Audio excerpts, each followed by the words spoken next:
وہ کتاب جو تاریخ انسانی کی الگ کہانی بیان کرتی ہے، جس میں طوفان نوح تک کی انسانی تاریخ لکھی ہے، جس میں خاص طرح کی مخلوقات کا ذکر ہے۔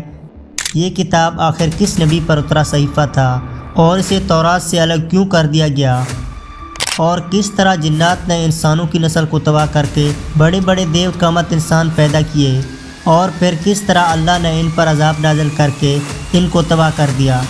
اس ویڈیو میں ہم اس پراسرار کتاب کے بارے میں سب کچھ جانیں گے۔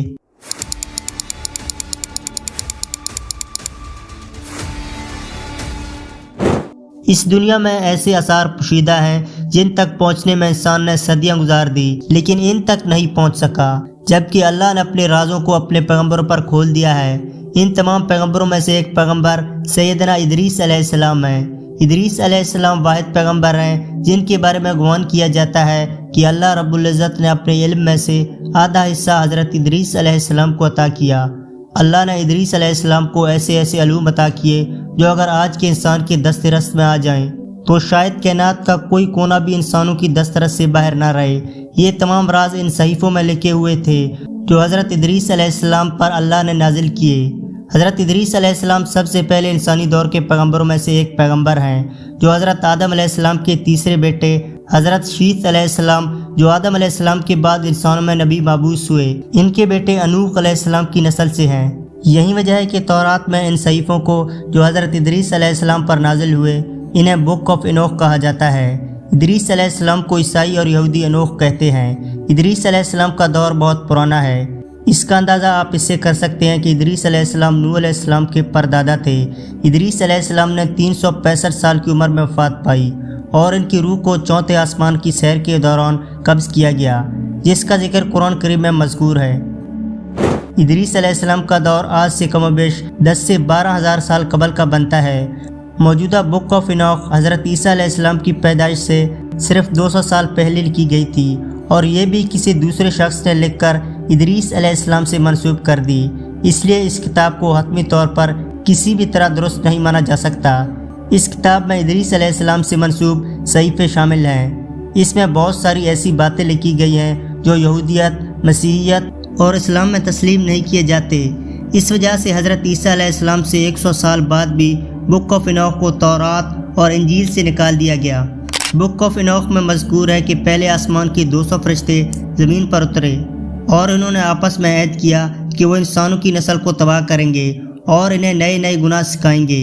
اس میں لکھا ہے کہ فرشتوں نے انسانوں کو ہتھیار بنا کر ایک دوسرے کو قتل کرنا، سونے سے خود کو سجانا، فطری طریقے سے ہٹ کر جسمی تعلق قائم کروانا اور بت بنانا سکھایا۔ اس کے ساتھ ساتھ ان فرشتوں نے انسانی عورتوں کے ساتھ جنسی تعلقات قائم کرتے ہوئے ایک مخلوق پیدا کی جن کے قد بہت لمبے چوڑے تھے اور وہ عام انسانوں کو پکڑ کر کھا لیتے تھے، یہاں تک کہ جب عام انسان ان کی دسترس سے دور ہوئے تو انہوں نے ایک دوسرے کو قتل کرنا اور کھانا شروع کر دیا۔ یہی سب سے بڑی وجہ ہے کہ اس کتاب کے صحیفوں کو تورات اور انجیل سے حذف کر دیا گیا۔ اس کی وجہ یہ ہے کہ فرشتوں کے بارے میں تینوں بڑی علمی مذاہب میں یہ تصور ہے کہ فرشتوں کی کوئی جنس نہیں ہوتی اور اسی لیے وہ انسانی عورتوں سے تعلق قائم نہیں کر سکتی، اور دوسری بات ہے کہ فرشتوں کے اندر جسم کی خواہش کا مادہ اللہ تعالیٰ نے پیدا ہی نہیں کیا۔ تیسری بات کہ فرشتے اللہ کے حکم کے بغیر کچھ نہیں کر سکتے۔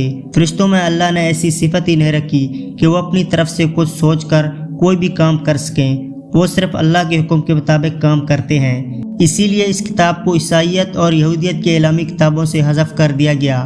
دوسری توجہ جسے تورات، زبور، انجیل اور قرآن میں بتایا گیا، وہ عقل میں بھی آتی ہے اور انسان اس کو سمجھ بھی جاتا ہے۔ اس کے مطابق جب ابلیس کو اللہ کے حکم کی نافرمانی پہ اس کے ساتھی جنات کو زمین پر پھینکا گیا تو اس نے انسانوں کو ان تمام گناہوں میں مبتلا کیا اور انسانی عورتوں کے ساتھ جنسی تعلق قائم کر کے یہ مخلوق پیدا کی۔ اس مخلوق کو اللہ نے طوفان نوح میں غرق کر کے تباہ کر دیا، اور اسی قوم کے بچے کچے لوگ قوم عاد کے لوگ تھے۔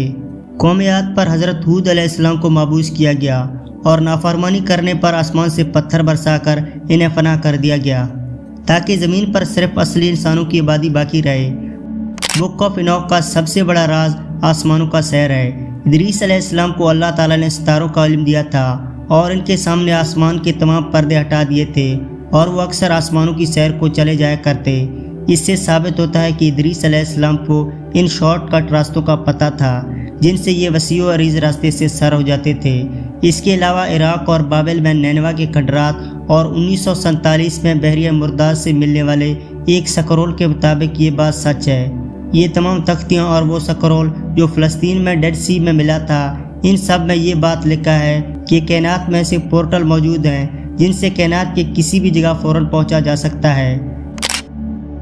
حیرت کی بات یہ ہے کہ عراق پر حملے کے دوران ان تمام تختیوں کو چوری کر لیا گیا اور انہیں خفیہ طور پر امریکہ پہنچا دیا گیا۔ فلسطین سے ملنے والے سکرول بھی امریکہ میں موجود ہیں۔ ان سب پر سائنسدان ریسرچ کر رہے ہیں تاکہ ان راستوں کو دریافت کیا جا سکے اور آسمان کی طرف جایا جائے، لیکن ان راستوں کی تاب لانا کسی مادی جسم کی بس کی بات نہیں ہے۔ یہ قابلیت اور صلاحیت اللہ نے صرف ادریس علیہ السلام کو عطا کی تھی اور وہیں اسے برداشت کر سکتے تھے۔ عام انسان کے سامنے یہ پردے ہٹ نہیں سکتے اور نہ ہی وہ آسمانوں میں سفر کر سکتا ہے اور نہ ہی ان کو دیکھ سکتا ہے۔ ان مشکلات کے باوجود سائنسدان ان تختیوں پر تحقیقات کر رہے ہیں۔ ادریس علیہ السلام اللہ کے نہایت جلیل القدر پیغمبر ہیں۔ یہی وجہ ہے کہ ان پر زمین و آسمان کے تمام راز افشا کر دیے گئے۔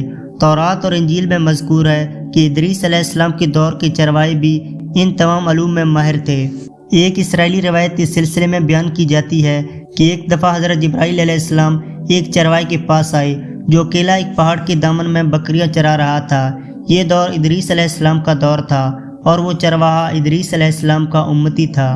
جبرائیل علیہ السلام نے اس چرواہے سے سوال کیا کہ حضرت جبرائیل علیہ السلام اس وقت کہاں موجود ہوں گے، جبکہ جبرائیل علیہ السلام خود انسانی شکل میں اس چرواہے کے سامنے موجود تھے۔ اس چرواہے نے اپنے ہاتھوں میں پکڑی ہوئی لکڑی سے زمین پر کچھ حساب کیا اور کہنے لگا کہ نہ ہی جبرائیل آسمان میں موجود ہے اور نہ ہی زمین کے کسی دوسرے خطے میں موجود ہے۔ میرا علم بتاتا ہے کہ جبرائیل اس وقت میرے قریب ہے، چونکہ ہم یہاں دو ہی لوگ ہیں، یا تو میں جبرائیل ہوں یا تم جبرائیل ہو، اور وہ انسانی شکل میں میرے پاس آیا ہے۔ اس سے ثابت ہوتا ہے کہ اس زمانے کے لوگوں کو کس قدر علم حاصل تھا، لیکن ہمارا ایمان ہے کہ فرشتے اور آسمانوں پر پڑا ہوا پردہ انسانی نظریں کبھی بھی پار نہیں کر سکتی، چاہے انسان کتنی ہی کوشش کیوں نہ کر لے۔